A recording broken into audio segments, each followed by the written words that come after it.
Welcome everyone to another edition of the Mega Mirror Special. This week we are going to be taking a look at an awesome new creator who has dropped onto the scene with some fantastic content and a real no-nonsense approach. That's right folks, we are about to get a good healthy dose of common sense criticism. A creator who has a real talent for tearing down stupidity. So grab your drinks, get comfortable, and let's see how far a little common sense criticism can go when dealing with flerf stupidity when we come back.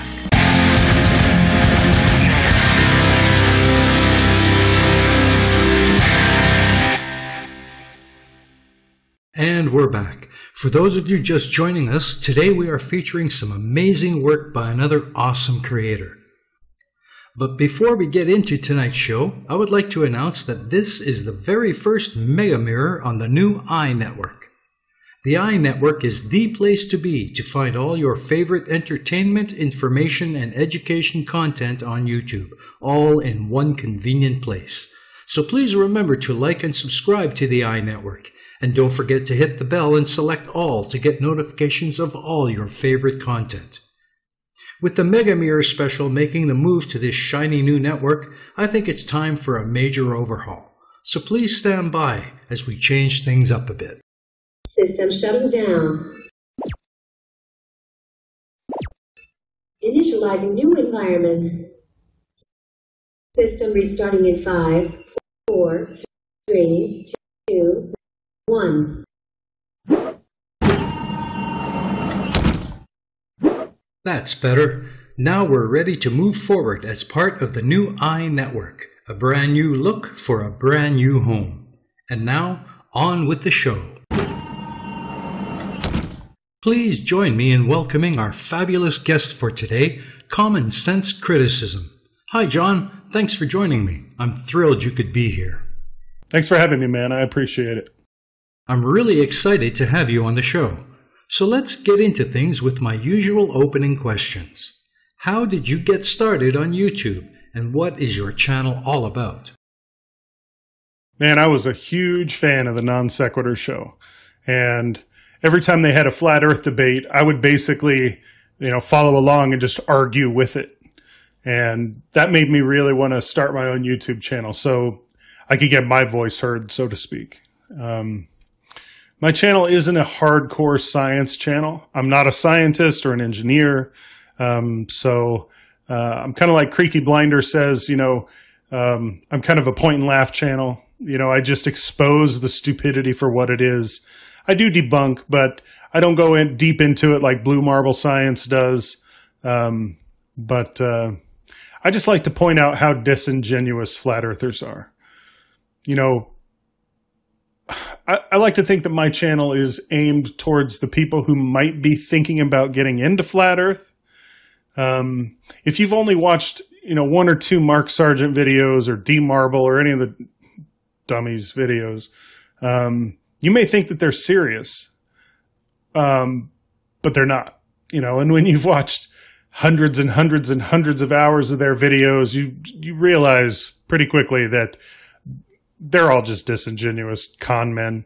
They're either making money off of this or gaining notoriety off of this. And so I like to think my channel is basically just talking people off of that ledge where they don't know enough and, they may be conspiratorial minded anyway. And so, yeah, it's trying to keep people from making that leap. That's great. In fact, I have to say that your channel is a very welcome addition to the community, and I'm sure there will be lots of great content coming as your channel grows. I thought it might be fun to have a look at the very first video that started things off for your channel. I was very impressed with the quality of the production and the way you presented the content. Let's have a look, shall we?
Hey everyone, welcome to the show.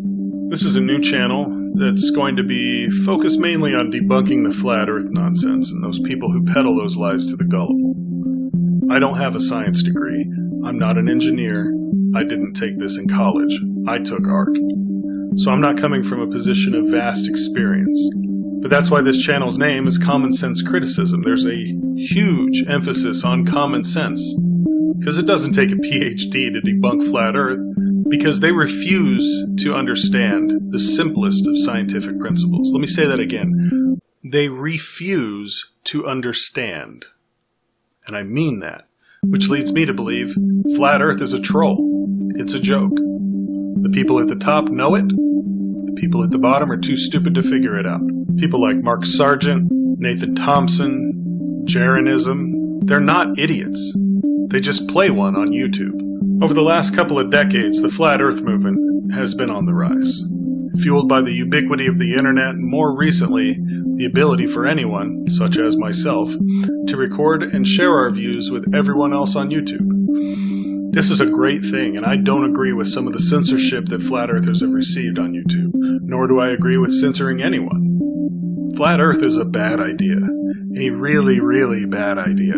But bad ideas don't need to be silenced. They need to be corrected. And one thing all flat earthers agree on is that they're searching for the truth. Well, we're all searching for the truth, whether we know it or not. The funny thing about truth is that it's different for everyone. Some find truth in religion that others find laughable, and some find truth in politics that others vehemently disagree with.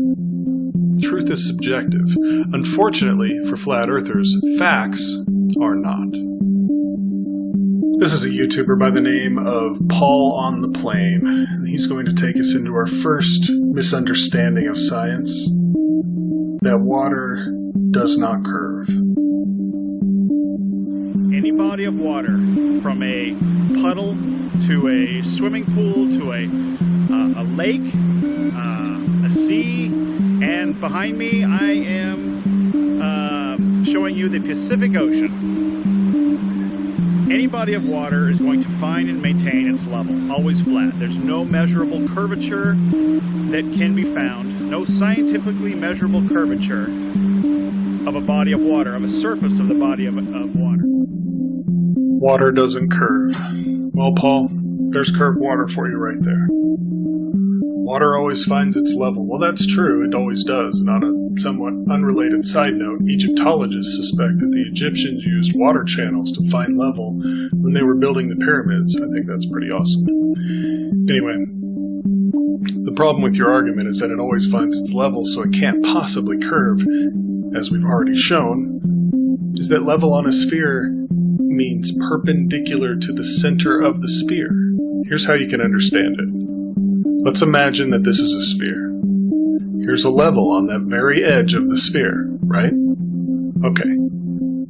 Here's a level with a perpendicular line going straight down to the center of the sphere. Now you can move that level all around the sphere, and the perpendicular part will always go to the center of the sphere. This isn't hard to understand. This is why I said they refuse to understand. Moving on. One of the biggest topics of confusion for flat earthers is gravity. Most flat earthers know that gravity wouldn't work on a flat plane, so they have to say that it doesn't exist. Well, something has to keep us fixed to the ground, so they say that it's buoyancy. Yeah, buoyancy. You know, there's an equation for buoyancy, and it basically says that if you weigh more than the liquid you displace, you sink. If not, you float. Here's the equation. Notice the G? I wonder what that is. So there's two problems with this thinking. One, you can't replace a force with a force that relies on the first force to work. That doesn't work. The second problem is that in a vacuum, there's nothing to displace. So the variable for the weight of the liquid you're displacing is 0. So the buoyancy would be 0. Yet something is still pulling you down at 9.8 meters per second per second. Coincidence? Moving on. The last thing I'm going to talk about is one that's unfalsifiable. That means it can't be proven right or wrong. It's just my opinion, but I feel that in a scientific conversation, it has to be brought up. And that is the Bible. In the Bible, there are some scriptures that say 4 corners of the earth. One in Genesis that mentions a firmament, and some that also mention pillars. Interestingly, the one in Genesis also says that the firmament means heaven, not a glass snow globe. So anyway, they've taken those scriptures and woven a conspiracy that the devil is making you think the earth is round so that you don't believe in the Bible. Let me go back a minute. I put the definitions of the Dunning-Kruger effect and solipsism at the beginning of this video because I feel they're the main psychological components to believing in flat earth. Not just the flat earth, but they're especially poignant here. First, Dunning-Kruger. If you know absolutely nothing about a subject, you're obviously going to be confused by it. And the confusion brought on by not understanding it means you are incredulous towards the specifics and those who tell you about them. Basically, the experts. So you don't know how it works. You just think you know how it doesn't work. Solipsism is the understanding that everything outside of your mind is also unfalsifiable. I don't know that you really exist. You could be a computer program for all I know. Everybody in my life could be. I'm getting sidetracked, but that's kind of simulation theory, which I'm sure I'll cover on this channel in the future. I don't know if the Bible is accurate. No one honestly does. If they tell you that they do, they're lying to you. However, my hunch is that a book written by people in the Bronze Age that didn't know where the sun went at night, and who told stories of talking snakes in bushes, and people being turned into pillars of salt, and miracles such as walking on water and parting seas, probably can't be relied on too heavily when it comes to science. I always say the Bible contains equal amount of science and pizza. 0. They say that the earth is flat and that we live in a snow globe because it makes them feel special. Literally, they'll tell you that. I'm paraphrasing, but they'll say if you believe that you're a speck on an average rock, orbiting an average star, one of 200 billion, in an average galaxy, one of hundreds of billions, in an infinitely vast universe, you don't feel like you're special. But if you believe that the creator of the universe made this beautiful planet for you to enjoy, and listens to your thoughts and watches you masturbate, you'll feel like you're special. Okay, that got kind of weird. Bottom line, the Dunning-Kruger effect makes flat earthers think they know more about science than they apparently do. While solipsism, mixed with paranoia, makes them think that there are conspiracies everywhere. Even when they're presented with evidence, they say it's fake. Flat earthers say everything is fake. Gravity, the moon and sun, the planets in our solar system, the stars, especially the universe. It's all fake. Show them an image of the planet? Fake. Show them equations and try to explain it to them? Fake. There is no winning when no matter how good your evidence is, it's always fake. That's pretty much the main reason that I believe that flat earth is a joke. They're not really searching for the truth because they're afraid of reality. If the earth isn't flat, and we don't live in a snow globe, what else is wrong with regards to their belief structure? Anyway, this has gone on long enough. If you have comments or questions, please leave them in the comment section. If you enjoyed the video, please consider subscribing to my channel and please give the video a thumbs up. It really helps. If you hated it, give it a thumbs down twice, just to show your disdain. And until next time, have a great day.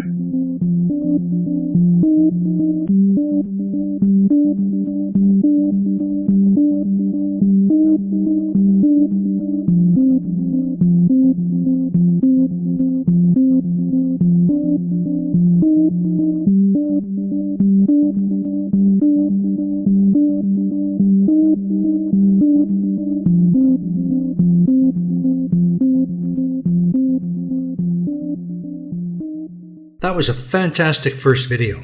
Well written and very well presented. As a fellow creator, I know all too well the amount of time it takes to produce videos. Can you give us an idea of how long it takes you, on average, for videos on your channel? Oh, thanks, man. You know, it just depends on the video that I'm covering. Some of them are really long. It seems like the flat earthers have kind of figured out that if they make 15-minute videos, it's easier for us debunkers to tear them to shreds. So they've switched to this 3-hour live stream format. So it just depends. You know, you have to whittle it down so that it's in a digestible size.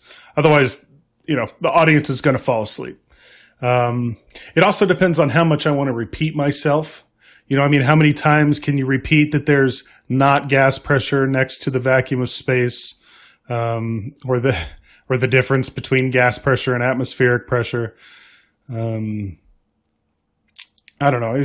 The actual recording and voiceover and all that's and editing and stuff usually takes about 4 or 5 hours or so. I just started adding my face to it. So, you know, adding a camera to the whole process kind of throws a little wrench into the workflow, but it's not too bad. So I'd say 5 or 6 hours. It depends also on you know, the video that I'm covering, how much research I have to do to cover it. For instance, I did a video on Paul on the Plane where he was saying that the Apollo 11 moon landing was fake. And at one point he said, you know, with Buzz Aldrin working the camera that didn't have a screen on it, because it was an old 60s Hasselblad, that how would he know what settings to put it on and how the video was looking unless he asked Houston, which he never did. He never asked Houston. So I went to YouTube, and there's hours, probably, you know, I mean, the whole mission was like 200 hours long. So there's about that many hours on YouTube of them talking back and forth with Houston. And so I listened to a bunch of it, and probably 8 to 10 hours of it. And right before Neil descends the ladder to the moon, Buzz comes on the mic and says, "Hey, what settings do I put this camera at?" And they tell him. And it feels really good. You know, it really feels good when you hear a flat earth idiot say something just so demonstrably false that, I mean, it's just a lie. It's just a bald-faced lie. You know, I didn't have to listen to 8 hours of it. It was fascinating, so I did. But you know, you can look up when they landed, and you know, and you can look up the transcripts too and just read it. Yeah, it was awesome. It was really a good feeling to hear him say that when you hear Paul on the Plane just flat out lie to his viewers. So not all videos take that much research. Like I said, most of this stuff is just easy. It's the same stuff over and over and over again. You know, you can't have gas pressure without a container. There is no gravity. So, but some of them take a lot longer than others. I'd say on average 5 to 6 hours, probably total. Well, let's have a look at another video from a very interesting series called Flat Earth Memes of the Week. Here's episode 2 of that series. Flat Earth memes. Flat Earth memes. Flat Earth memes. Flat Earth memes. Flat Earth memes of the week.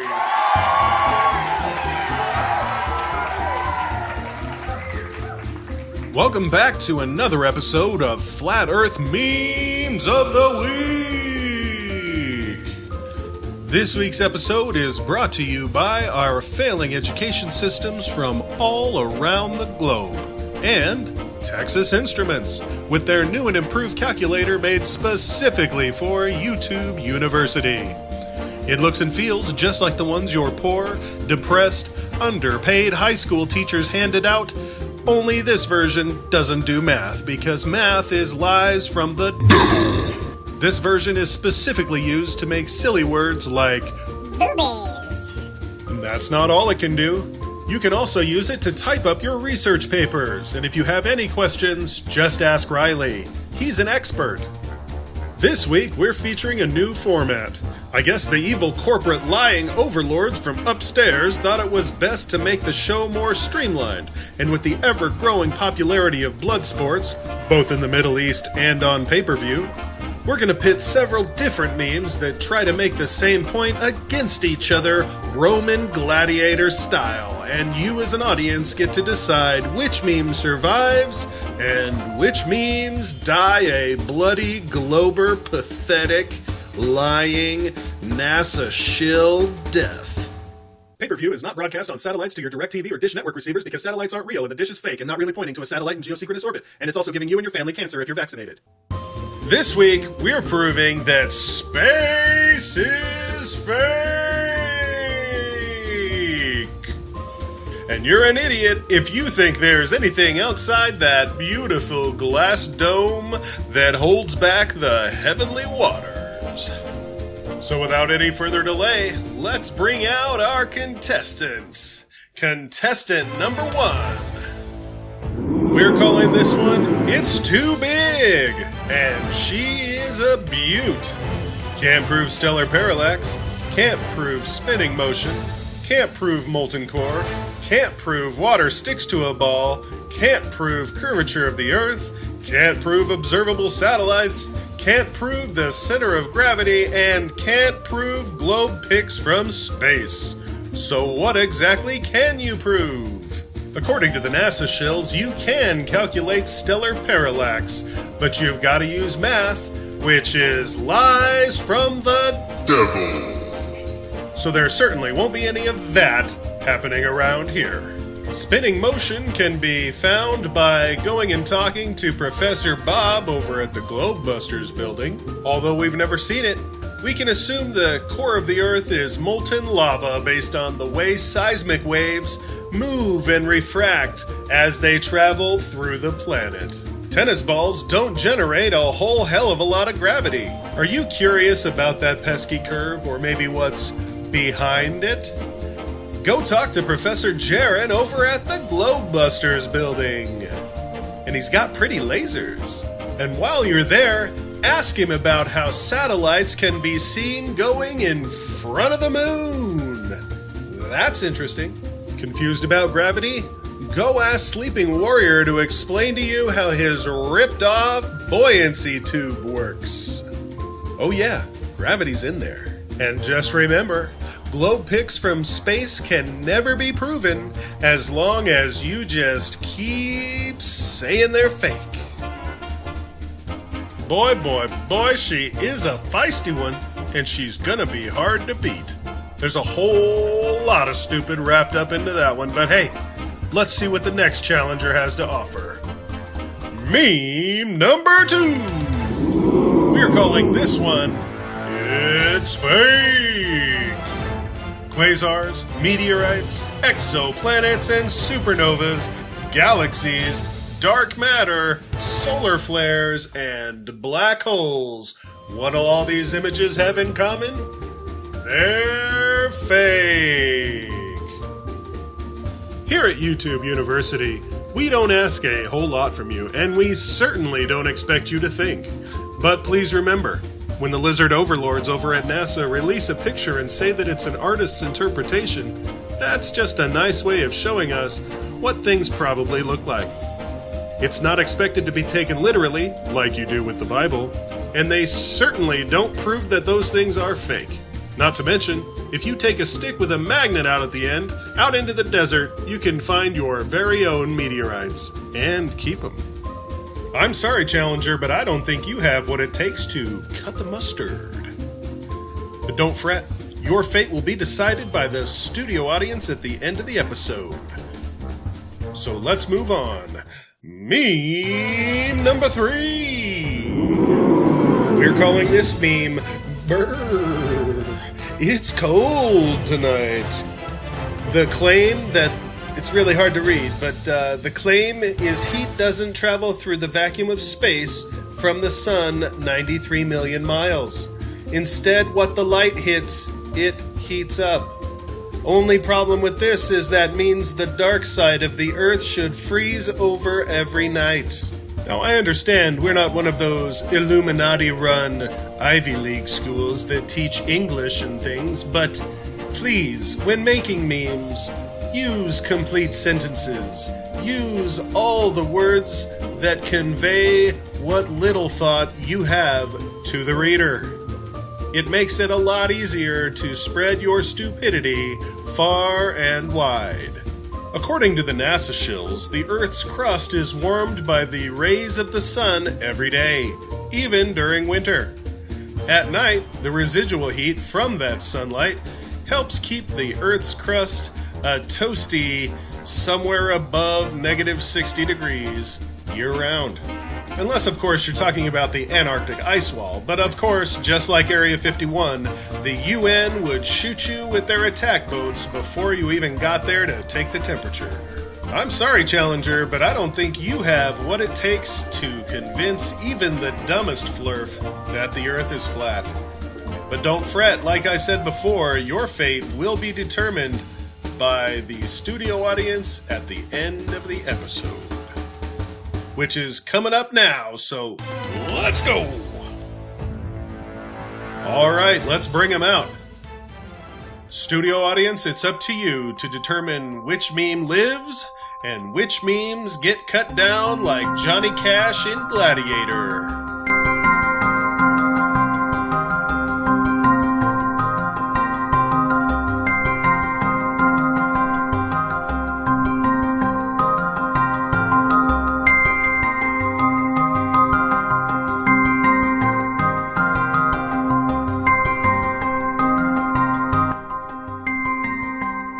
And we have it. Man, that was fast. Our panel of judges, picked randomly from the studio audience, has deliberated for about 15 seconds and decided which memes go home defeated and which meme will stand victorious as the meme of the week. Let's find out what they decided. Oh, look at this. What a surprise. The winner is... Brrr! It's cold tonight! This meme came from the back of the pack and was created with the absolute least effort possible and still brought us all a Cinderella story for the history books that we can all be proud of. Well done. Well done. What's this? It looks like the panel of judges wrote us a note. It says, We don't care if it ain't wrote good. We don't read good, neither. Globetard.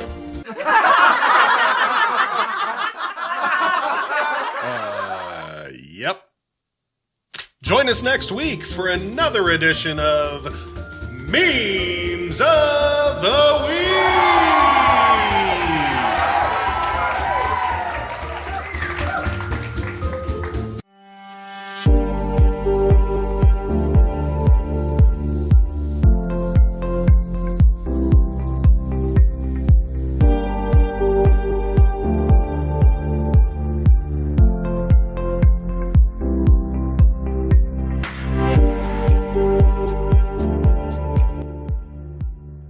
That was awesome.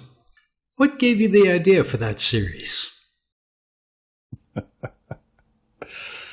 Thanks, man. Really, it was basically just Facebook.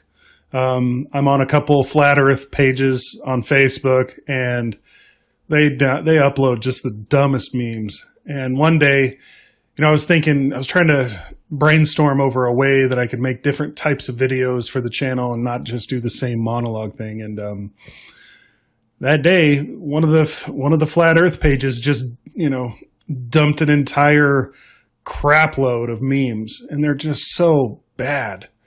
And I thought, there's a ton of content right there, just dumped right into my lap, So I did more brainstorming and decided to go with kind of a cheesy, super, super low budget basement type show, kind of like Wayne's World, how they were doing their show in the basement, putting on public television, kind of like that. And, gave it a setting of YouTube University, since that's where most flat earthers get their science degrees.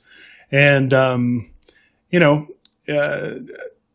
they're fun to make. They really are. They take a lot of extra editing, and that was kind of why I took a hiatus from making them. But that show's not over yet. It's really good. Now that I'm doing a camera, I might add some different ways to present it. So be on the lookout for that one. It's a lot of fun, and there's definitely going to be more of them. So I really liked it, and I hope you do more of them.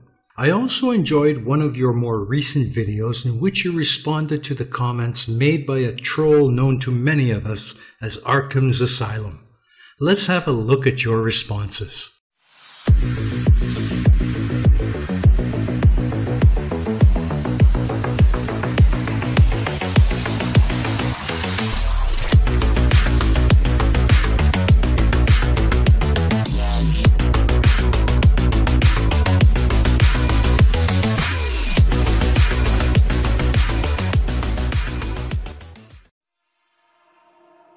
Hey guys, welcome back to another video.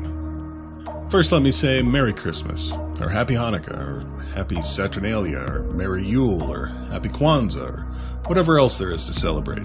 If you celebrate it, happy that. Or just Happy Wednesday. So I'd like to welcome our new flerf members to the community. That's how you know you're starting to get somewhere, is when flerfs start crawling out of their holes to troll your comment section with the same derpy, regurgitated stuff they've heard flat earth priests repeat over and over. Guess I've got to be doing something, right? This video is dedicated to those newbies, the fresh fish and the fobs. To those of you who found my channel through your normal means of disinformation and have come to bless us all with your hilarious comments about how gravity is just a theory and how you can't have gas pressure without a container, or how I'm lying to my audience. The irony of that last one is so juicy and tasty. So first up is Arkham Asylum. I'm assuming he was a Ditterhove fan, since so far he's only commented on the videos where I corrected Ditterta's bullshit. His first comment really set the stage for a long and prosperous relationship, and gave me the feeling that he's got an open mind and will definitely engage in serious conversation. He says, "You are such a bullshit artist, LOL. GTFOOH. Well, thanks, Arkham. I actually am an artist. I've been sketching since I was a kid, and then moved on to charcoal after that, and then in college went for digital art like illustration and graphic design, so thanks for noticing, man." His next comment was an interesting one. He said, "Look at NASA's rocket, lol.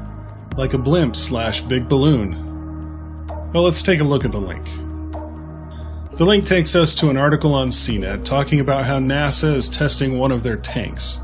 The video was posted to Twitter on Monday by NASA's administrator. He said the tank withstood more than 260% of expected flight loads before buckling and rupturing. You see, I'll be honest, man. I am no engineer of any sort. I'm not a rocket scientist. So when the people who are rocket scientists, and that have spent over a decade in school studying this stuff, and then their entire working careers after college working on this stuff, designing and developing and testing rockets, when they tell me that that's what they're showing me, I believe it. Not because I'm a NASA shill, but because I have no reason to not believe it. Look at the pictures. Look at the video. It looks like a big metal cylinder being blown out by pressure. Now, I don't know what kind of balloons or blimps you've been looking at, but I assure you, this is not one of those. There's another thing in this comment thread that he said that I figure I'll cover. Not that I really care what he thinks, or think that my normal audience has some overwhelming concern that I'm doing this, but just to clear the air, since he brought it up. He said you edited his video to not show his point, and that I should link to his original post out of fairness. Well, first off, man, I don't edit anything out that I don't have to. Unless the video is exceptionally long, I leave in as much of it as possible. Okay? Regardless of what you think, Flat Earth is ridiculous, and it's just completely stupid. Okay, it's comedy, right? Comedy gold. So me editing out parts of his video to lessen his point is in turn doing him a favor because it makes him look less stupid. And that's not a favor I'm willing to do for a flat earther. So like I said in the comment, man, I don't edit out things unless the video is over 30 minutes long. His point was not edited out. And if you have a concern about his video, go look him up. Look up DITRH on YouTube. Look for the one talking about blimps. There it is. Compare them and draw your own conclusions. Now, I will say sometimes I have to edit things out if there's a song playing in the background that I don't have rights to share because, YouTube will ding it, and I have two options. I can either edit out the song or completely get rid of the audio and add my own audio, which I've done in his videos before. But I'm not editing out his point on purpose, if at all. Trust me, I want there to be as much comedy in this video as possible. Then to really drive home the wrong assumption that fuel tanks on rockets are really balloons, he says this: NASA is the #1 consumer of helium in the world. What he didn't say is why NASA uses so much helium. But of course he didn't. Why would he give the explanation behind his comment when he can just say it and act like it means something? So once again, let's head over to his link and see what it says, and see if it says anything about why NASA uses so much helium. This link takes us to Science News, talking about NASA placing a $56.5 million order for a 5-year helium supply. The first couple paragraphs talk about the 5 companies that they get it from and how much they get, which is 12.5 million liters of liquid helium and roughly 6 million cubic meters of gaseous helium.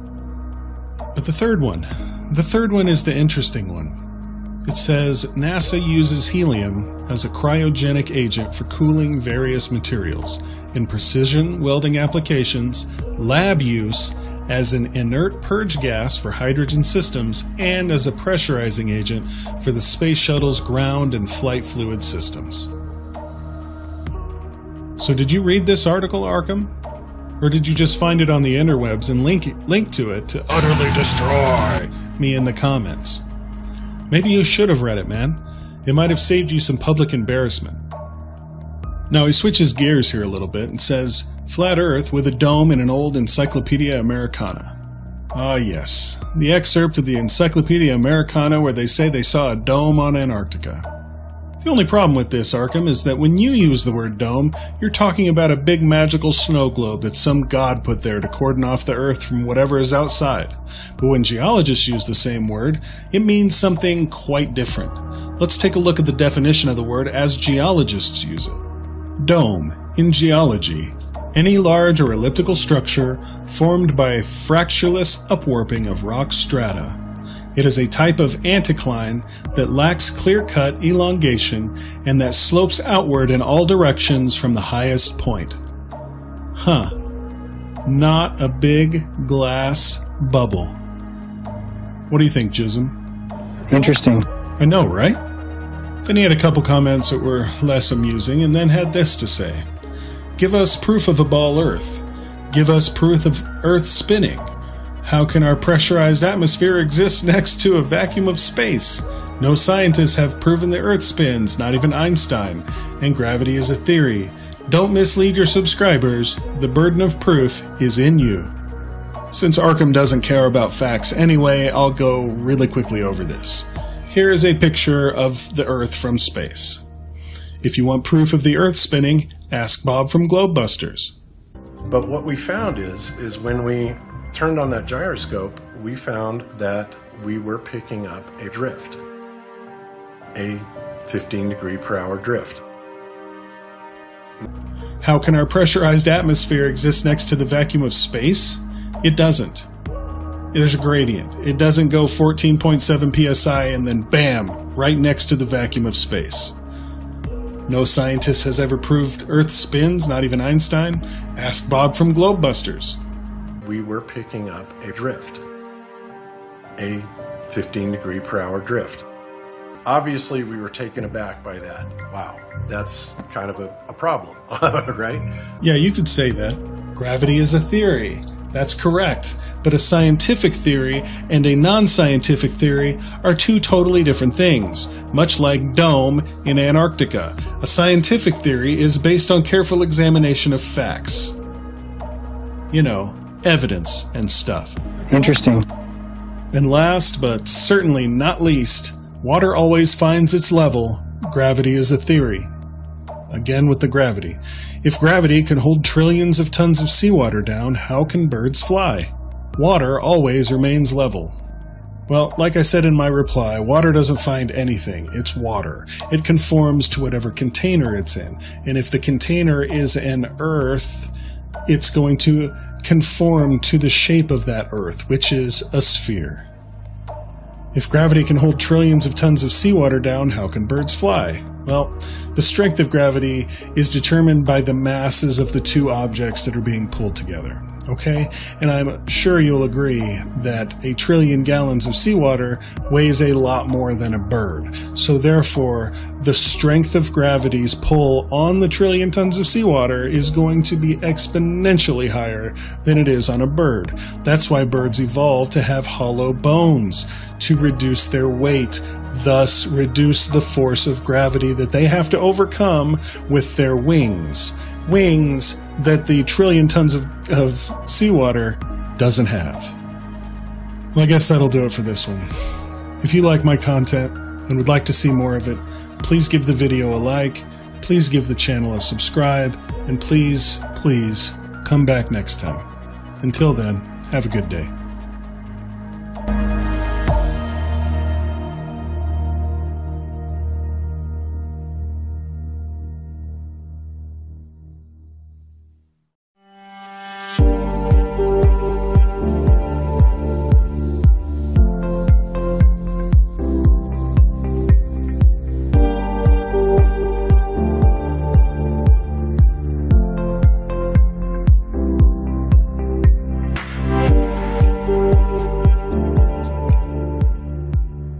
That was fantastic.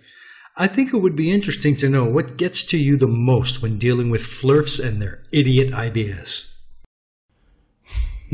What gets me the most? You know, I'd say the thing that gets me the most frustrated is when you're trying to have a conversation with the flat earther and you're just shredding their flimsy fantasyland nonsense to shreds.